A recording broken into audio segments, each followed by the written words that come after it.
Welcome to Kenton's videos. Enjoy the video. You start by assembling the components: a banner, at least one die, and any patterns you plan to use. Once done, place the banner into a loom or open the crafting interface. The loom saves steps and shows pattern previews, which helps you avoid wasted resources. Make sure to keep spare dies and any special items like creeper heads or enchanted golden apples for advanced patterns. Now select a base color and proceed. This first selection defines contrast and readability for all. Now you add layers. Choose the background color, then apply overlays sequentially to build the design. Use the loom's pattern slots to pick geometric shapes, gradients, or special designs created with items like a creeper head or enchanted apple.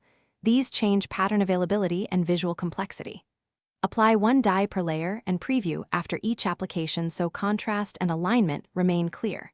If a layer looks off, you can start over or replace the banner. Careful planning prevents wasted materials. Finish by removing the completed banner from the loom and placing it where you want it, on a wall, fence, or combined with a shield for wearable heraldry. If you plan to use it on a shield, combine them in the crafting grid. This permanently transfers the banner pattern. Make sure to test visibility at different distances and light levels. If colors or alignment are incorrect, remake the banner or reset by dyeing the base first. Targeted rework is faster than rebuilding complex layers from scratch. Thanks for watching. Consider subscribing if we helped you.